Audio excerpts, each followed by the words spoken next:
Hello दोस्तों, मैं आपका दोस्त सुरेश कुमार अपने YouTube channel Suresh art association में आप सभी का स्वागत करता हूं। दोस्तों, मुझे पूरा उम्मीद है आप सभी अपने घर पर बिल्कुल कुशल पूर्वक होंगे, मस्त होंगे, स्वस्थ होंगे और अपनी ज़िंदगी में ज़बरदस्त होंगे। तो दोस्तों, आज आपके लिए सबसे ज़बरदस्त वीडियो लेकर के आया हूं। प्लीज़ आप वीडियो में बने रहें। आज हम लोग पढ़ने वाले हैं अल्सो के बारे में, जिसका हिंदी अर्थ होता है भी। आज इस वर्ड के बारे में हम लोग जानेंगे आखिर ये वर्ड क्या है और कहाँ पर यूज किया जाता है। ठीक है, तो अल्सो इसका हिंदी अर्थ भी, और इसके बारे में लिखा हुआ है पहला पॉइंट में कि अल्सो इज एन एडवर्ब। दोस्तों, अल्सो जो है यह एक एडवर्ब है, क्रिया विशेषण जिसको कहा जाता है। दूसरी बात, it is usually used in front of a verb, अर्थात अल्सो का जो यूज होता है, प्रायः जो यूज किया जाता है वह हमेशा किसी वर्ब के आगे यूज होता है। हमेशा अल्सो का यूज वर्ब के ठीक पहले किया जाता है। तो हम लोग हिंदी से हम लोग इंग्लिश बनाने के दरमियान हम लोग समझेंगे कि अल्सो का यूज किस प्रकार से होता है, ठीक वर्ब से पहले। पहला सेंटेंस आपको स्क्रीन में दिखाई पड़ रही होगी, जैसे मैं भी अंग्रेजी बोलना चाहता हूँ।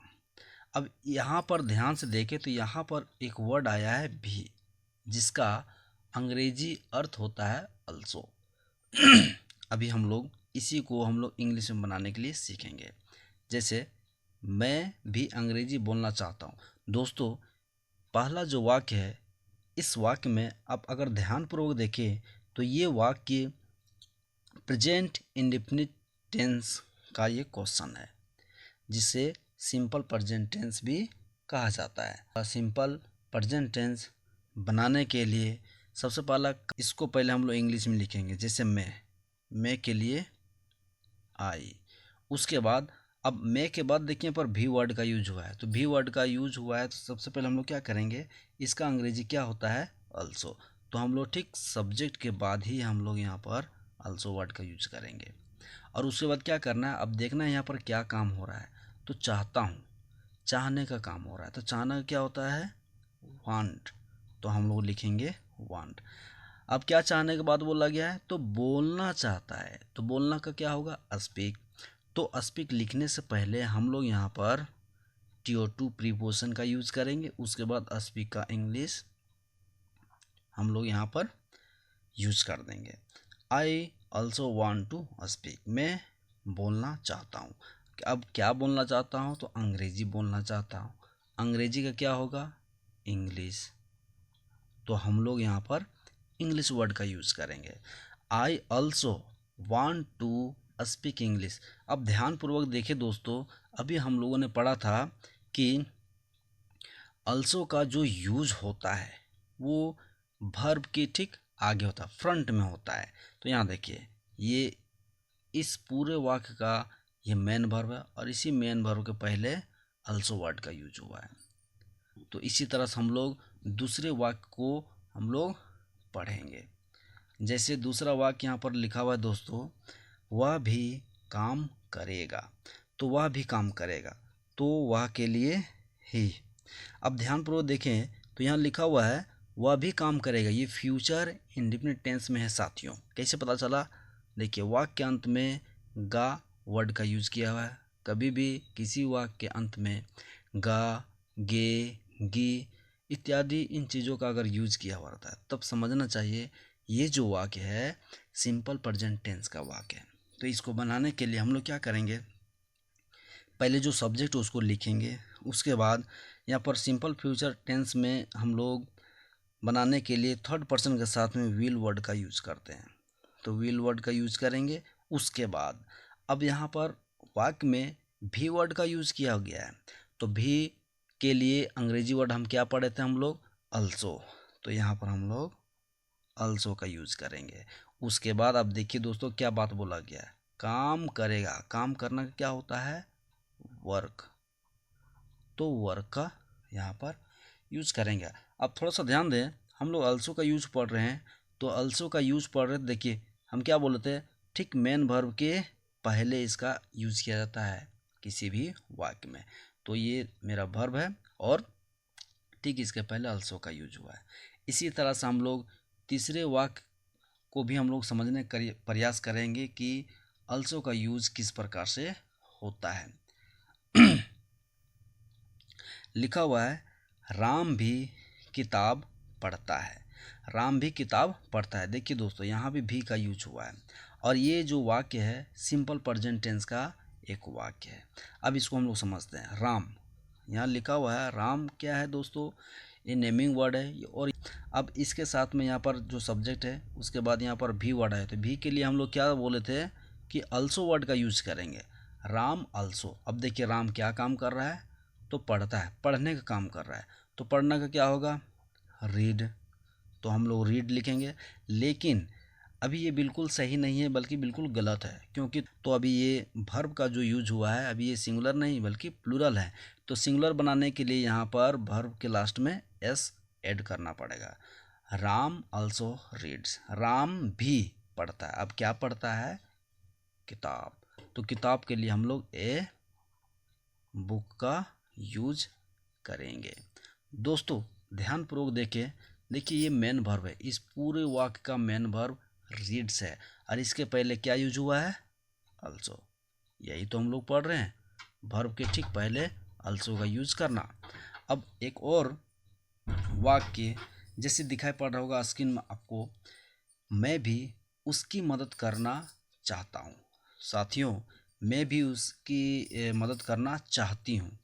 तो यहाँ पर भी हम लोग देखेंगे मैं के लिए आई, फिर यहाँ पर भी वर्ड का यूज हुआ है, तो भी वर्ड का यूज हुआ है तो सीधे अल्सो हम लोग लिखेंगे, उसको सीधा सेंटेंस के लास्ट में देखेंगे। देखिए ताते तीनों में से किसी एक का यूज हुआ है, तो ये वाक्य मेरा पूरा क्या हो गया, सिंपल प्रेजेंट टेंस का हुआ। तो सिंपल प्रेजेंट टेंस का हुआ तो डायरेक्टली हम लोग यहाँ पर इस वर्ड का हम लोग अंग्रेजी लिखेंगे, main verb want, I also want. उसके बाद आगे क्या है, मदद करना, तो मदद करना का अंग्रेजी क्या होता है, हेल्प होता है। तो हेल्प लिखने से पहले यहाँ पर प्रीपोजिशन टू का यूज करेंगे, उसके बाद ही यहाँ पर हेल्प वर्ड का यूज करेंगे। उसके बाद किसकी मदद किया जा रहा है, तो उसकी, तो उसकी या तो लड़का हो सकता है या लड़की हो सकता था। हम लोग चलिए मान के चलते हैं कि लड़की की मदद करने के बाद बोला गया, तो हम लोग हर का यूज करेंगे। अब यहाँ पर देखिए इस वाक्य का मेन वर्ब क्या है, वांट, और वांट के पहले देखिए यहाँ पर लिखा हुआ है अल्सो। हम लोग यही तो चाहते थे कि अल्सो का यूज वर्ब के ठीक पहले हो। तो यहाँ पर आपने भी सीखा अल्सो का यूज बहुत ही अच्छे तरीके से। एक और एग्जाम्पल के साथ हम लोग समझेंगे दोस्तों, हम लोग भी तैरना चाहते हैं। अब यहाँ तैरने के बाद बोला गया, तो अब सबसे पहले यहाँ हम लोग समझेंगे हम लोग के लिए क्या है, तो वी, उसके बाद क्या आया, भी, तो भी के लिए हम लोग क्या देंगे, अल्सो। अब अल्सो के बाद सीधे वाक्य के अंत में देखेंगे लिखा हुआ चाहते हैं, ये भी सिंपल प्रेजेंट टेंस में है दोस्तों। तो सिंपल प्रेजेंट टेंस में तो इसका अंग्रेजी वर्ड क्या होगा, वांट, तो हम लोग यहाँ पर वांट लिखेंगे।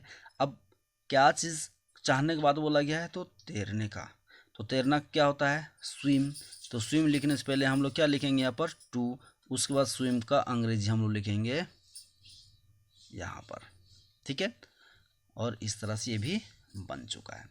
एक और एग्जांपल आपके स्क्रीन में आपको दिखाई पड़ रही है दोस्तों, इसको अच्छे से ध्यान से समझें। लिखा हुआ है जिंदगी में सीखना भी जरूरी है, जिंदगी में सीखना भी जरूरी है। तो हम लोग सबसे पहले इसको कैसे लिखेंगे वो चीज़ समझना बहुत जरूरी है। सबसे पहले यहाँ हम लोग समझेंगे सीखना भी जरूरी है, तो हम लोग पहले यहाँ से लिखेंगे, इसको छोड़ देंगे, पहले यहाँ से सीखना। तो यहाँ पर सीखना क्या होता है, लर्न, और इसमें जब भी कोई भी वर्ब अगर सब्जेक्ट के रूप में आता है तो यहाँ पर हम लोग आईएनजी देंगे, अर्थात यहाँ ये जरंड वर्ब कहलाता है दोस्तों। तो इसको लिखेंगे, उसके बाद क्या करेंगे, जो यहाँ पर है एक्सिलरी वर्ब इसको बोलते हैं, तो इसके लिए इज लिखेंगे।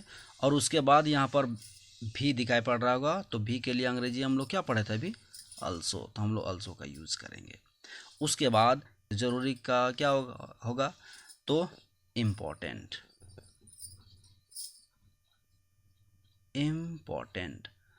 अब यहाँ पर ध्यान दें दोस्तों, इम्पोर्टेंट उसके बाद क्या लिखा हुआ है ज़िंदगी में, तो यहाँ पर ज़िंदगी में के लिए यहाँ पर हम लोग इन का यूज करेंगे, उसके बाद ज़िंदगी के लिए लाइफ। मुझे पूरा उम्मीद है यह वीडियो आपको पसंद आई होगी। यदि वीडियो पसंद आई हो तो प्लीज़ हमारे YouTube channel Suresh art association को आप लाइक, कमेंट, शेयर और सब्सक्राइब ज़रूर करें। मिलते हम लोग अगले वीडियो में, तब तक के लिए ऑल द बेस्ट।